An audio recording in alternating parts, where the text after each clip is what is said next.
For over a century, railroads have shaped the American economy.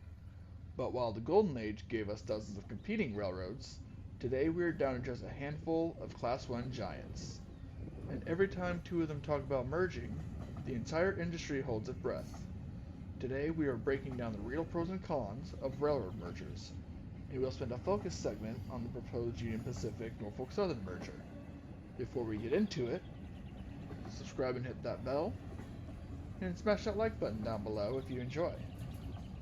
Comment merger for the sake of engagement. With that being said, let's get right into it, shall we?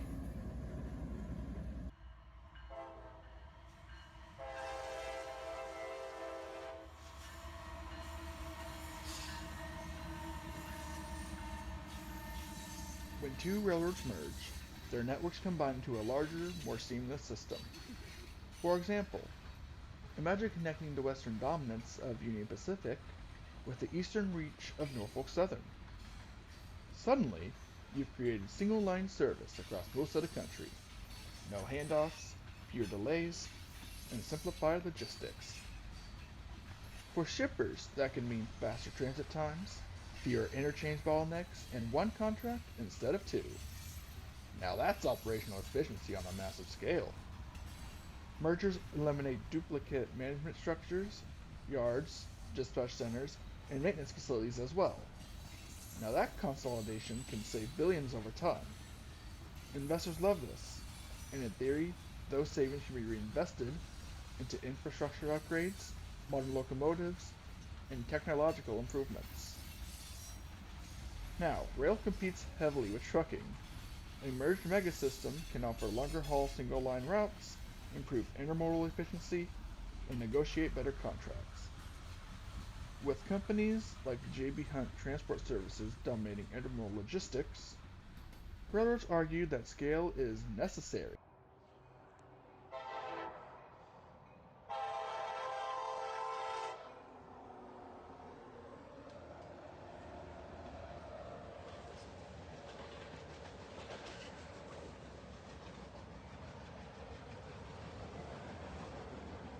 So, we've talked about the pros. Now let's go on to the cons, shall we? The main one is reduced competition, which is the biggest concern of the bunch. The reason being is when railroads merge, shippers often lose options. If you're served by only one railroad after a merger, you lose leverage in rate negotiations, which in turn can mean higher shipping costs, less service flexibility, and fewer routing alternatives. As a matter of fact, the Surface Transportation Board has historically been cautious about further consolidation for exactly this reason. Service meltdowns are another reason. Now, history shows that mergers can go badly. I mean, look at the 1999 split of Conrail between CSX and Norfolk Southern. Once that split was complete, severe congestion hit the East Coast, which led to crew shortages, terminal gridlock, and delayed freight for months. On top of that, integration is very complex because of different signaling systems, different labor agreements, and different corporate cultures. When that transition falters, customers suffer. Consolidation almost always leads to management cuts, yard closures, and crew displacements, which is not good, but sounds similar to PSR, which I'll get onto later. While railroads argue that long-term stability benefits workers, short-term layoffs are often unavoidable. For communities built around rail hubs, that can be devastating.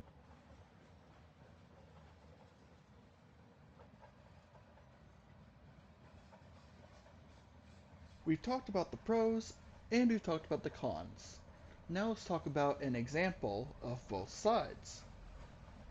Everybody's been hearing about this, especially in the railfan community, which is the potential merger between Union Pacific and Norfolk Southern.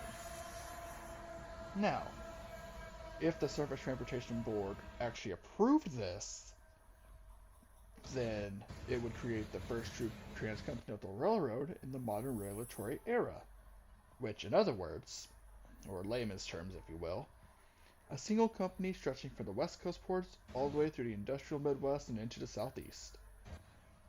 Now, supporters argue this would create seamless coast-to-coast freight movement while reducing interchange delays in Chicago. And on top of all of that, it will strengthen U.S. rail competitiveness globally. But on the other side of the spectrum, people are saying that this merger would dramatically reduce the number of major eastern and western interchange options, while shippers worry about reduced bargaining powers and labor unions worry about job losses. Regulators would likely impose heavy conditions if they approved it at all. Now, thankfully, the Surface Transportation Board hasn't approved a major Class 1 merger in decades under modern rules. But the bar is set pretty high, and a deal of this multitude would face intense scrutiny from regulators, customers, and lawmakers alike. But whether it happens or not, even the discussion signals that the consolidation era might not be over after all.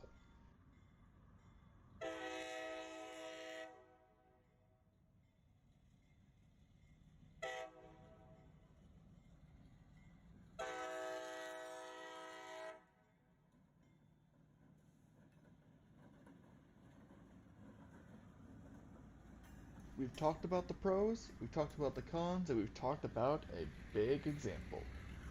Now, the big question is, are mergers about efficiency, or are they about market power? Railroads argue that scale is essential in a globalized economy, while shippers argue that competition protects them from rate spikes. Regulators sit in the middle, trying to balance national infrastructure stability with fair market access. Now, the truth? Rail mergers are neither purely good nor purely bad. Now, they are high risk, high impact decisions that can reshape supply chains for decades, but that's entirely up to the Surface Transportation Board to approve it. As the freight landscape evolves, from intermodal growth to supply chain disruptions, one thing is certain: railroads aren't done changing, and they won't be for a very, very long time. The question isn't just whether mergers will happen or not, it's whether the industry can handle them better than it did in the past, or will it collapse the second another merger is approved. Now, if you enjoy this breakdown, let me know what you think. Should railroads merge again, or has consolidation gone far enough? Thank you guys so much for watching, and I'll see you in the next one. Peace.